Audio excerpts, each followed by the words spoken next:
한 아파트 복도의 CCTV 영상. 긴 점퍼를 입은 사람이 계단을 올라오더니 갑자기 소주병을 던지고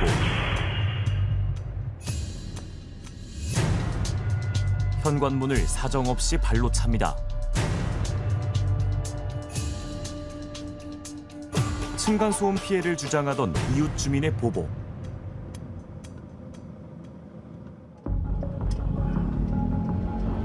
주체하지 못한 분노는 때로 극단적 범행으로 이어지기도 합니다.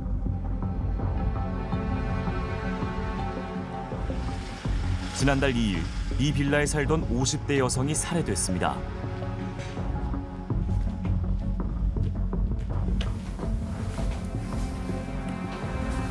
윗집에 살던 40대 남성이 옥상에서 흉기를 휘두른 겁니다. 최근 들어 한참 같은 거 많이 듣는다고. 그 밑에 집에서 층간소음이 일어났다고 이제 혼자 이제 생각을 하고.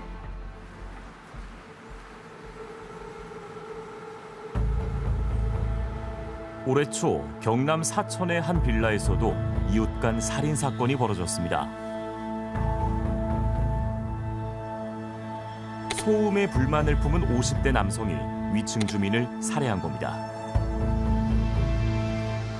가해자는 당시 소주 3병을 마신 상태였습니다. 평소 좀 계단에 쿵쿵거리는 소리 그런 것에 좀 예민해 있었고. 반복되는 소음 살인 사건. 비극적인 죽음을 막을 방법은 없는 걸까요?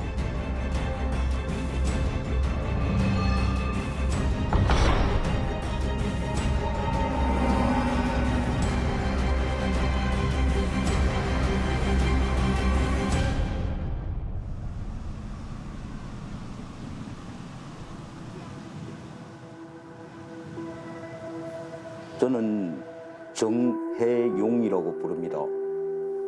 지난 1월 28일 경상남도 사천시 건물에서 살인사건이 일어난 피해자 박은하 씨 남편 되는 사람입니다. 사랑하는 아내가 세상을 떠난 지 5개월. 혜용 씨는 아직도 그날의 기억이 생생합니다. 오후에 제가 볼일 보고 있는데 병원에서 전화가 왔더라고요. 박은하 씨 남편 되는 예 맞습니다. 저는 놀랐어요. 뭔 일로 가보니까 그 모양이 되고 저는 기절할 뻔했어요. 칼에 사고를 당한 우리 집사람을 보고 너무 놀라가지고. 가해자는 부부가 살던 집 아래층에 살던 50대 남성. 지난해 가을 이 빌라로 이사한 사람이었습니다.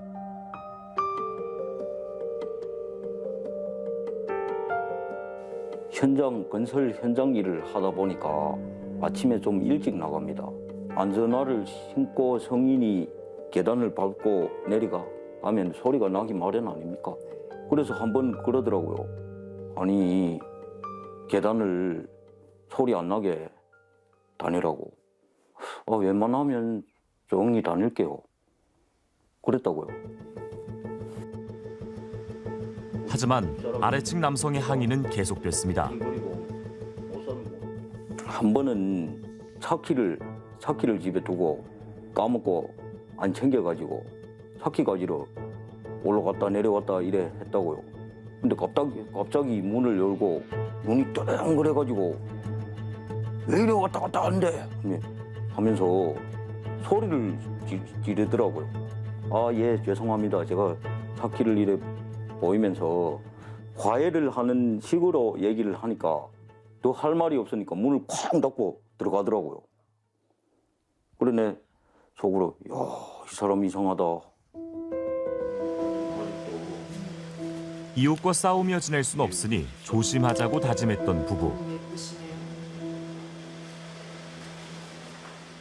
월세 계약이 끝나는 대로 이사갈 계획이었습니다. 그런데 이사를 불과 4개월여 앞둔 지난 1월 사건이 터지고 말았습니다. 저는 발견하고 아래측 남성이 복도에서 만난 혜용 씨 아내와 소음 문제로 언쟁하다 흉기를 휘두른 겁니다. 저는 살인을 할 정도로 이 사람 성격이 괴벽하고 뭐 신경이 예민하거나 괴벽하고 이렇구나 생각을 했지 이런 일에 사람을 죽이는 게 어디 있습니까? 세상에. 2013년 설 연휴 첫날 윗집과 층간소음 문제로 다투다 형제 2명을 살해한 40대. 소음에 불만을 품고 윗집에 무단 침입해 60대 여성을 잔혹하게 살해한 30대 남성. 어떻게 소음을 이유로 사람을 죽이기까지 하는 걸까? 뇌가 느끼는 이 고통을 느끼는 영역이 신체적인 고통과 정서적인 고통을 느끼는 영역이 거의 동일해요. 근데 우리가 죽을 만큼 맞으면 죽겠다는 생각을 하듯이 이 정서적인 부정적인 정서 경험을 오래 하면 느끼는 통증은 거의 유사합니다. 내가 소리라는 보이지 않는 물체로 매일 맞고 있는 고통을 느낀 거랑 똑같은 경험을 하는 거예요. 그러다가 보니까 엄청난 공격성이 올라오는 거죠. 죽여버리고 싶다. 성향 자체가 굉장히 위험한 케이스가 있어요. 그러니까요. 범죄심리학자 김성희 박사와 함께 최근 10년간의 소음 살인 사건 판결문을 분석했습니다.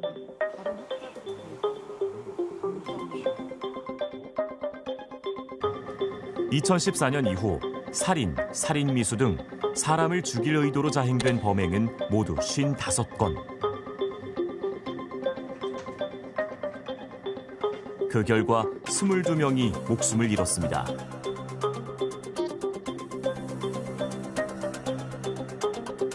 피해자가 위독했던 경우를 더하면 희생자는 35명으로 늘어납니다. 살인의 고의를 가지고 적극적으로 살해 행동을 했는데 119라든가 의료기술의 발달로 인해서 다행히 생명을 건진 분들이 많다는 부분들이죠. 미수까지 포함하면 훨씬 많은 인원들이 1년에 적게 잡아도 3-4명 정도가 살해당하고 있는 거죠. 즉 분기별로 1명 정도는 이웃 간에 층간소음이 시비가 돼서 살해가 되는 양상이고요.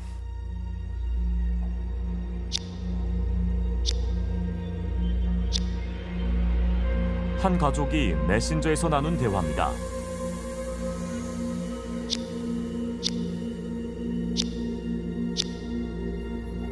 죽이고 싶다는 말을 반복합니다. 윗집 사람들을 두고 나눈 대화였습니다.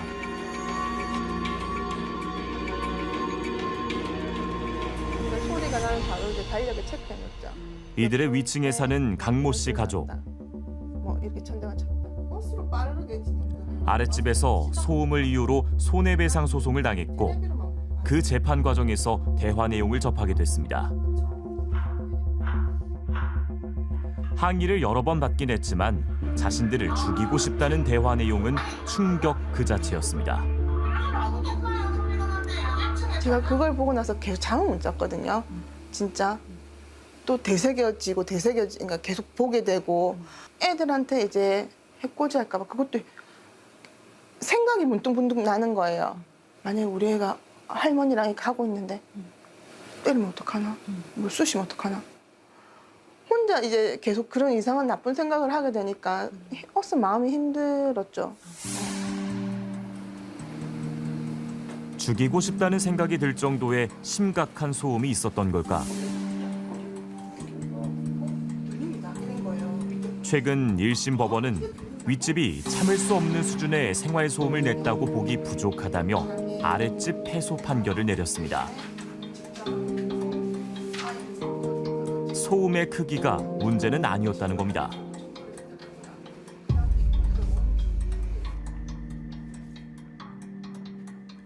최근 10년간 일어난 소음 살인 사건 판결문에서도 피해자가 유발한 소음은 심하지 않았다는 내용들을 볼 수 있습니다.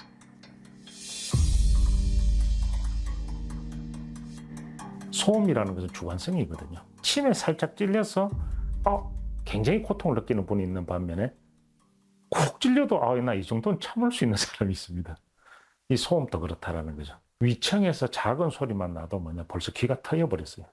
위층 사람 얼굴만 봐도 좀 안 좋은 소리로 이제 살인의 충동이 일어나고,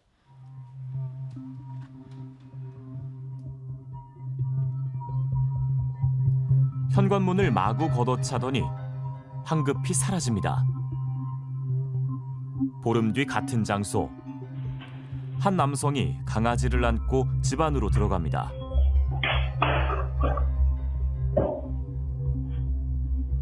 (30초) 뒤 누군가가 계단으로 올라와 힘껏 병을 던집니다.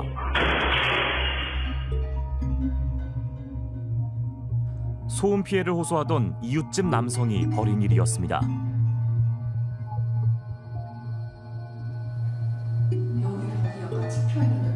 분쟁이 시작된 건 올해 초. 처음엔 말로 항의하는 정도였습니다. 1월쯤이었던 것 같아요. 1월. 처음에는 와가지고 왜 이렇게 쿵쿵거리냐라고 그냥 말씀만 해주셨고 그냥 죄송하다고 했었고, 그 다음에 왔을 때도 똑같은 내용이었어요. 이제 나갔다 들어온 지 얼마 안 되다 보니까 저희가 없을 때 그 소리가 났는데도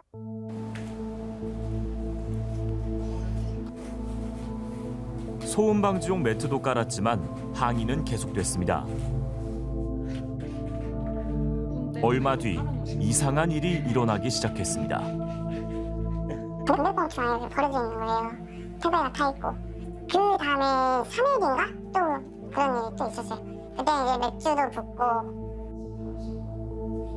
결국 현관에 CCTV를 달았습니다. 또 엘리베이터에서 만난 적이 있었어요. 근데 그때는 그냥 그분은 쓰레기를 버리려고 이렇게 내려간 건데 1층에서 내려야 되는데 안 내리고 지하까지 가더라고요. 안 내리고 저희 내리는 거 지켜보다가 올라가고. 엘리베이터 타기 엄청 무서웠었어요.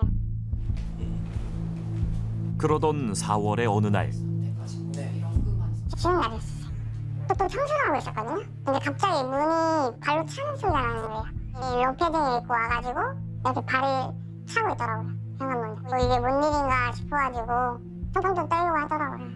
이 사람이 지금이야 그냥 이렇게 병을 던지고 발로 차는 거에서 그치겠지만 나중에 가서 이 사람이 또 분노를 조절을 못하면은 또 혹시 모를 일이 생길 거라는 생각을 하니까.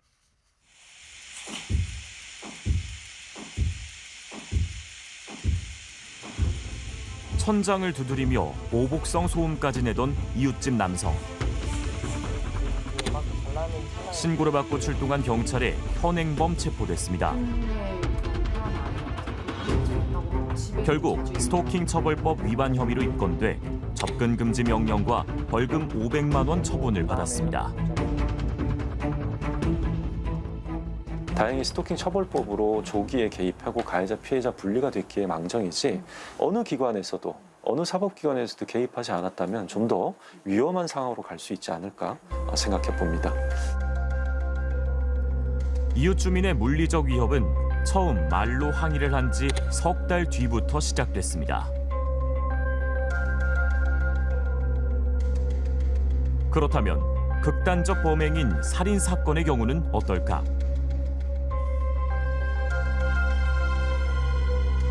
최근 10년간 발생한 55건의 소음 살인 사건. 범행 전 이웃 간 소음 갈등이 석 달 이상 이어진 경우가 70%를 넘었습니다. 오늘 내가 위층 사람이 소음을 낸다고 해서 당장 올라가서 항의하는 사람은 별로 없습니다. 서로가 이렇게 주고받는 시간들이 통상적으로 몇 개월이 흘러가요. 정말 짧게 잡으면 3개월에서 6개월 사이까지는 저희들은 이제 층간소음 골든타임이라 그러는데. 층간소음 골든타임. 이 갈등 진행기에 적절한 개입이 최악의 사태를 막을 수 있다는 겁니다. 특히 층간소음 분쟁 중 벌어진 쌍방간 경찰 신고는 중요한 신호가 될 수 있습니다. 근데 반복 신고가 된 경우가 한 94% 정도로 확인이 되고요.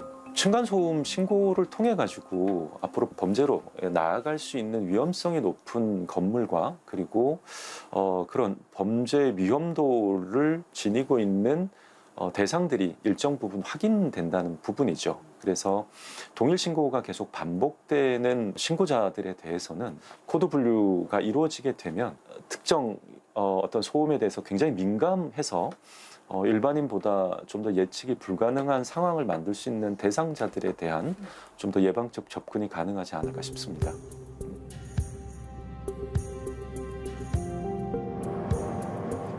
최근 10년간의 소음 살인 사건 기록에서 주목되는 또 한 가지 범행 장소입니다. 절반가량은 다가구 주택과 오피스텔, 원룸 등에서 일어났습니다.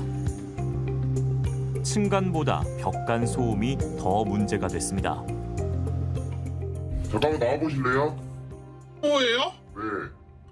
왜 벽을 쳐요? 벽을 치는 게 아니라 식탁이 거기 있는데 식탁 닦다가 한 번씩 부딪힌 거예요. 벽을 쳤잖아요. 그럼 벽에다가 책상을 좀 띄워 놓던가. 어쨌든 벽을 쳤잖아요. 그니까 뭐 치면은 와서 뭐 해서 말을 하든지 똑같이 벽을 치고 지금 일주일에 몇 번이나 벽을 쳤냐고요? 이런 건물들은 아파트나 다세대 주택과 달리 소음 규제, 상담 대상에서조차 빠져 있습니다. 이분들은 어디에 하나 하소연하기가 조금 쉽지 않는 어떤 부분들이 좀 존재하게 되는 것이죠. 그러다 보니까 극한 상황으로 좀 가는 경우들도 많이 있다. 지자체에서 이런 부분들을 상담의 범주로 집어넣을 수밖에 없다.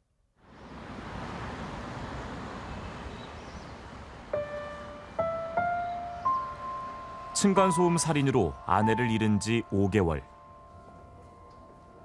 지금 정혜용 씨에게 가장 중요한 일은 아내를 살해한 가해자의 재판입니다. 1심에선 징역 20년이 선고됐고 이달 중 항소심 선고도 예정돼 있습니다.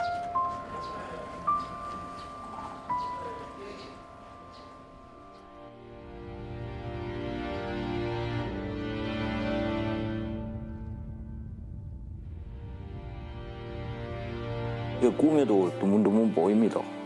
보여도 참 이렇게 가놓고 참 꿈에 보이는 것도 너무 아픈 모습으로 꿈에 보인다고요. 죽은 사람은 뭐 살아 돌아올 수 없으니까 앞으로라도 참 무고한 사람들이 이런 사람한테 사고를 안 당하기 바라는 마음입니다.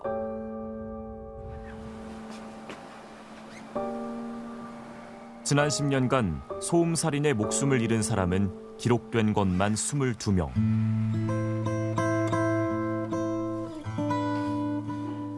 소음 자체를 없앨 수는 없겠지만 소음이 살인으로 번지는 일만큼은 이제 막아야 합니다. 결국 가해자가 없는 피해자만 둘이 있는 사건이 전 층간소음에서 나타나는 범죄라고 생각합니다.